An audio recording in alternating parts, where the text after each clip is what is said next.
Quadrant में। तो मैंने क्या बोला था, जब भी हमें क्वाड्रेंट देखना होगा तो वेक्टर के टेल पे ओरिजिन को इमेजिन कर लो। तो जो भी वेक्टर का टेल आ रहा है, इस वेक्टर के टेल पे ओरिजिन को वहां पे क्या कर लो, इमेजिन कर लो। अब ये एंगल अगर थीटा है तो चेक करो, ये पैरेलल लाइन है, तो ये एंगल भी कितना बन गया, थीटा। ये एंगल भी कितना बन गया, थीटा। अब मैंने क्या लिखवाया था वहां पे लास्ट क्लास में, जिस एक्सिस के साथ थीटा एंगल होगा उसके साथ कॉस बनेगा। तो वाई एक्सिस के साथ थीटा एंगल है, तो वाई एक्सिस के साथ कौन सा कंपोनेंट बनेगा, वी कॉस थीटा। एक्स के साथ क्या बनेगा, एक्स के साथ बनेगा वहां पे वी साइन थीटा। फिर प्रॉपर्टी हमें क्या यूज करनी है कि वेक्टर फोर्थ क्वाड्रेंट में, वेक्टर अगर ये फोर्थ क्वाड्रेंट में है तो इसका एक्स कंपोनेंट क्या होगा, पॉजिटिव, और वाई कंपोनेंट नेगेटिव। तो मैं इनिशियल वेलोसिटी को वेक्टर फॉर्म में क्या लिखूं, vi मेरी इनिशियल वेलोसिटी है, इनिशियल वेलोसिटी को वेक्टर फॉर्म में लिखूंगा v साइन थीटा आई cap minus v cos theta जे कैप। सिमिलरली अगर मैं फाइनल की बात करूं तो फाइनल वेलोसिटी मेरी कुछ ऐसे है। अब बताओ ये वेक्टर कौन से क्वाड्रेंट में जा रहा है, ये वेक्टर जा रहा है फर्स्ट क्वाड्रेंट में, तो दोनों ही कंपोनेंट मेरे क्या हो गए, पॉजिटिव। अब मैं फाइनल वेलोसिटी को क्या लिखूंगा, फाइनल वेलोसिटी को लिखूंगा वहां पे फिर से देखो v साइन थीटा आई cap plus v cos theta जे कैप, है कि नहीं। वेलोसिटी हमें मालूम है, तो अब इनिशियली मोमेंटम को हम क्या लिखेंगे, मास इनटू इनिशियल वेलोसिटी। तो वो अगले स्टेप में क्या हो जाएगा, m v साइन थीटा आई cap minus v cos theta जे कैप। ये तो गई initial momentum.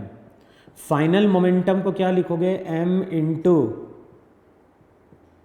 V F.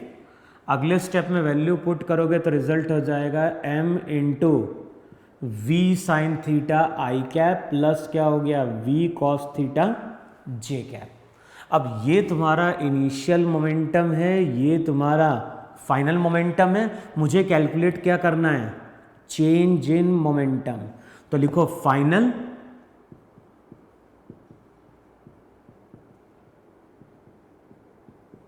Minus, final minus क्या हो गया, इनिशियल।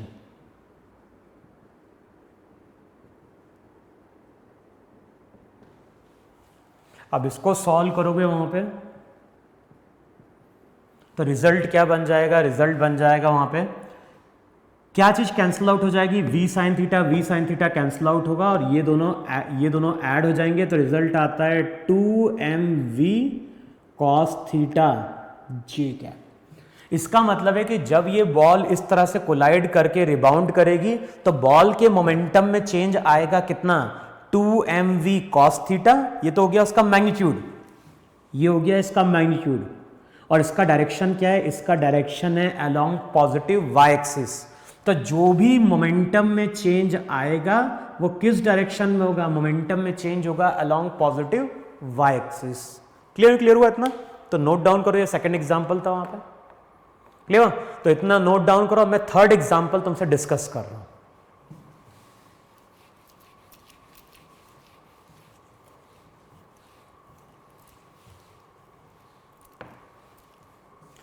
अब देखो जो थर्ड एग्जाम्पल है उसमें क्या बोल रहा है, ये एक्स एक्सिस है और ये तुम्हारी वाई एक्सिस है।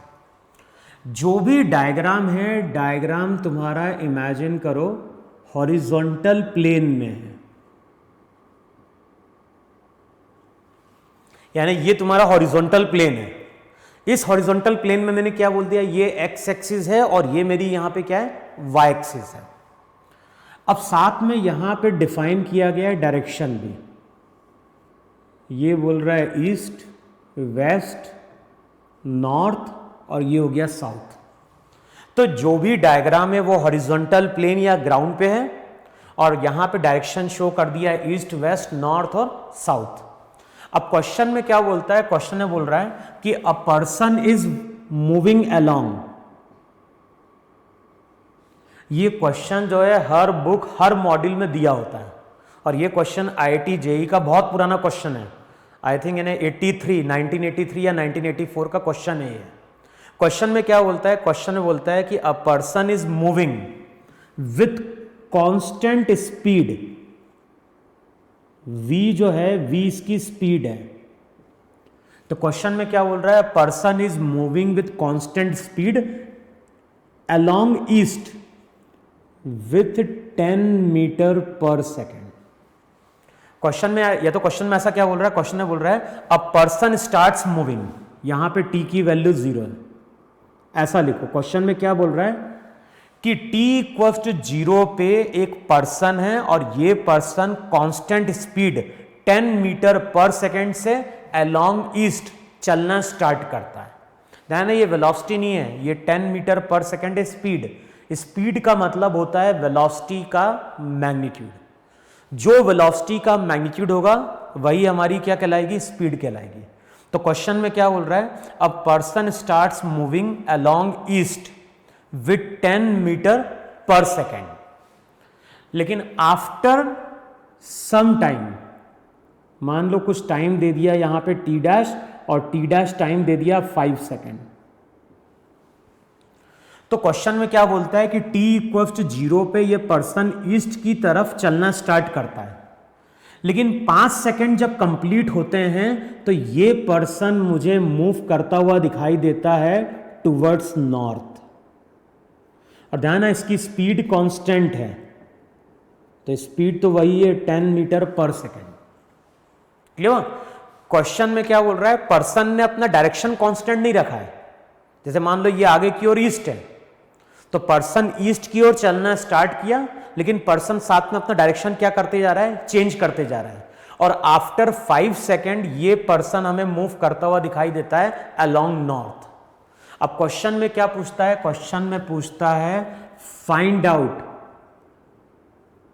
Average acceleration of the man,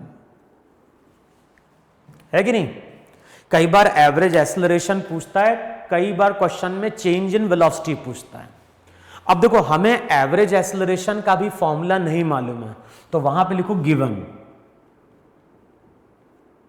ये आगे तुम लोग काइनेमेटिक्स में पढ़ोगे वहां पे, तो काइनेमेटिक्स में हम लोग आगे पढ़ेंगे कि एवरेज एक्सेलरेशन का फॉर्मूला क्या होता है। तो एवरेज एक्सेलरेशन एक वेक्टर क्वांटिटी है और उसका फॉर्मूला दिया गया है delta we by delta T. तो ये फॉर्मूला अभी दिया हुआ है न्यूमेरिकल में कि एवरेज एक्सेलरेशन को बोलते हैं delta we by delta T. और डेल्टा वी क्या है, डेल्टा वी है चेंज इन वेलोसिटी, और डेल्टा टी क्या है, डेल्टा टी है टाइम इंटरवल। तो जब भी हम change in velocity upon time interval करते हैं तो वो हमें क्या देता है, एवरेज एक्सेलरेशन देता है। तो अब क्वेश्चन में क्या बोल रहा था, पर्सन ईस्ट की ओर चलना स्टार्ट करता है, लेकिन after 5 second he founds to be moving along north. अब हमें क्वेश्चन में क्या फाइंड आउट करना है, हमें क्वेश्चन में फाइंड आउट करना है एवरेज एक्सेलरेशन।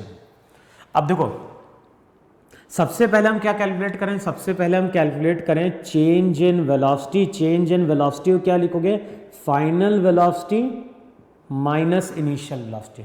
चेंज का मतलब ही है फाइनल माइनस इनिशियल, तो यहां पे हम लिखेंगे final velocity minus initial velocity. अब देख के तो कौन सी इनिशियल पोजीशन है, तो पर्सन चल रहा है इनिशियली अलोंग ईस्ट, ईस्ट का मतलब पॉजिटिव एक्स। बाद में पर्सन कहां जा रहा है, अलोंग नॉर्थ, नॉर्थ का मतलब क्या है, अलोंग पॉजिटिव वाई। तो अब मैं क्या लिखूंगा, वेलोसिटी को वेक्टर फॉर्म में, इनिशियल वेलोसिटी कितनी हो जाएगी 10 आई कैप। इनिशियल वेलोसिटी हो गई मेरी 10 आई कैप। फाइनल वेलोसिटी क्या है, तो फाइनल वेलोसिटी हो जाएगी मेरी वहां पे 10 जे कैप। तो ये मेरी इनिशियल वेलोसिटी है, ये मेरी वहां पे क्या है, फाइनल वेलोसिटी है। अब डेल्टा वी हमें कैलकुलेट करना है, तो डेल्टा वी क्या होगा, final velocity minus initial velocity. अब ये जो वेलोसिटी में चेंज आया है वो कितने टाइम में आया है, तो टाइम इंटरवल यहां से यहां तक आने में टाइम कितना लगा, 5 सेकेंड। ध्यान रखना ये चेंज इन वेलोसिटी का वेक्टर फॉर्म में इक्वेशन है। अब सबकी वैल्यू पुट कर दो वहां पे, तो जो भी एवरेज एक्सेलरेशन है वो हो जाएगा -10i cap plus 10j cap divided by 5। तो जो भी एवरेज एक्सेलरेशन है उसकी इक्वेशन आ गई -2i कैप -2j कैप। अब ध्यान रखना ये एवरेज एक्सेलरेशन की वेक्टर फॉर्म में इक्वेशन है, ये एवरेज एक्सेलरेशन की वेक्टर फॉर्म में इक्वेशन है। और न्यूमेरिकल में कभी भी ऐसा बोलता है कि find out velocity, find out acceleration, कुछ भी अगर नहीं बोलता है तो इसका मतलब है कि हमें मैग्नीट्यूड कैलकुलेट करना है, हमें वेक्टर फॉर्म में नहीं कैलकुलेट करना है, हमें मैग्नीट्यूड कैलकुलेट करना है। तो जैसे क्वेश्चन में अगर बोल रहा है कि find out the acceleration, find out the average acceleration of the man, कुछ नहीं बोल रहा है तो इसका मतलब है कि हमें एवरेज एक्सेलरेशन का मैग्नीट्यूड फाइंड आउट करना है। अब मैग्नीट्यूड कैसे मिलेगा? तो लास्ट क्लास में हमने डिस्कस किया था, क्या डिस्कस किया था? किसी वेक्टर का अगर मुझे x कंपोनेंट मालूम है, y कंपोनेंट मालूम है, तो उस वेक्टर का जो मैग्नीट्यूड था उसका फॉर्मूला हम लोगों ने लिखवाया था √ax² प्लस ay²। अगर भूल गए हो तो फिर से जो लेक्चर था लास्ट क्लास का उसको जाके वहां पे रिवाइज करो। तो वहां पे लिखवाया था कि अगर वेक्टर का x और y कंपोनेंट मालूम है तो यही वेक्टर का क्या है? मैग्नीट्यूड है। अब वेक्टर का जो मैग्नीट्यूड रहेगा, किसकी हम बात कर रहे हैं? एवरेज की। तो जो एवरेज एक्सेलरेशन रहेगा उसका मैग्नीट्यूड क्या हो जाएगा? उसका मैग्नीट्यूड हो जाएगा √(-2i कैप), तो इसका कितना बन गया? 4